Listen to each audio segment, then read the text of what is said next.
तीसरा सवाल वो उससे भी ज़्यादा अहम, मदारिस इस्लामिया का प्रोग्राम है उलमा तैयार करना और हुफ़ाज़ तैयार करना, लेकिन ऐसा पूछा जा रहा है बाज़े लोगों के बारे में, ये तो तस्लीम शुदा बात है कि कोई शख्स आलिम ना हो लेकिन लोगों के सामने उसको बहैसियत आलिम की पेश किया जाता है। कोई बंदा मुफ्ती ना हो, उसको कौम के सामने बहैसियत मुफ्ती की पेश किया जाता है। कोई शख्स फाजिल दीन ना हो, उसको फाजिल की हैसियत से कौम के सामने पेश किया जाता है।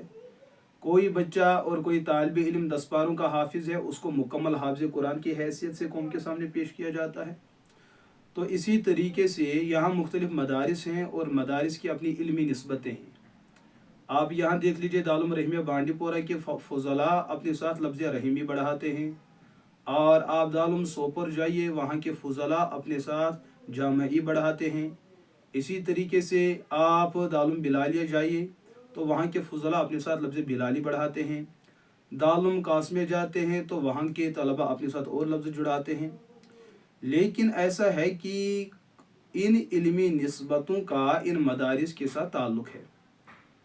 अब साइल ये सवाल पूछ रहे हैं कि जो हाफिज़ ना हो लेकिन ख़ुद को हाफिज़ पेश करे, या कौम जो बुलाने वाले उसको बहैसियत हाफिज़ की पेश करे, इसके हवाले से कोई तफसीली जवाब दरकार है। पहली बात हम अर्ज़ यूँ करेंगे, कुरान का ज़ाब्ता ये है कि जो आप में ना हो उस चीज़ के बारे में कौम के सामने बात रखो, ये हमारी चीज़ नहीं, ना हम में ये चीज़ मौजूद है। जो चीज़ आपके अंदर है उस बात का एतराफ़ करे, इजहार करे, ये तो इंसाफ है। जो चीज़ आपके अंदर नहीं है लेकिन उसी चीज़ को आप अपने लिए साबित मान रहे हैं, ये निफाक है, इसको मुनाफकत कह रहे हैं। तो मदारिस इस्लामी के अंदर जो चंद अल्फाज इस्तेमाल होते हैं, हाफिज़, ये पूरे कुरान का ज़ुबानी याद किया हुआ शख्स, इसको हम हाफिज़ कहते हैं।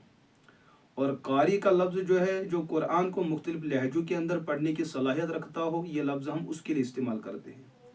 इसी तरीके से जो आलिम होगा, जो दरस निज़ामी का फ़ारिग तहसील होगा, किसी उस्ताद या कि चंद असातिज़ा के सामने तरतीब के साथ उसने दरस निज़ामी को पढ़ा हो, उसको हम आलिम कहेंगे। और मुफ्ती हम उसको कहेंगे कि जिसे शोबे इफ्ता में आलिम होने के बाद हिस्सा लिया हो और इफ्ता के मामले के अंदर उसने अपने अंदर रसूख पैदा किया हो।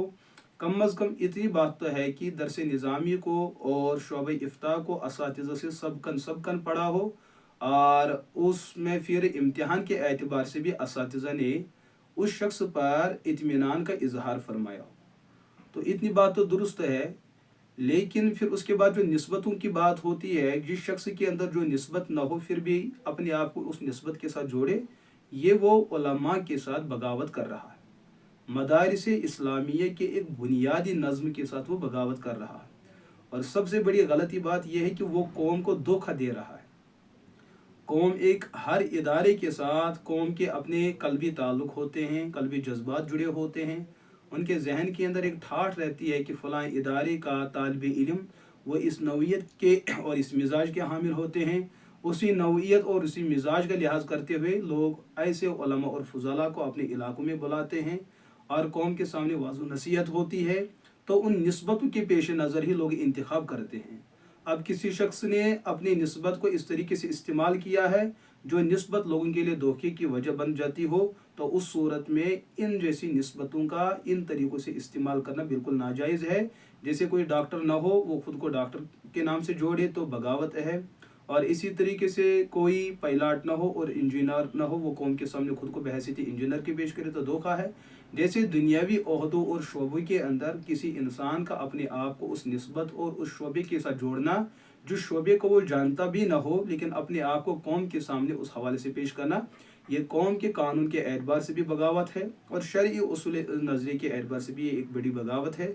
अब दीन की निस्बत तो बड़ी आला निस्बत है, उन निस्बतों के अंदर ऐसा माहौल बनाना, शुकूक और शुबहात का एक माहौल फैलाना, कौम को दीन से मुतनफ़िर करना और उलमा से बदज़न करना, ये एक बदतरीन साजिश है।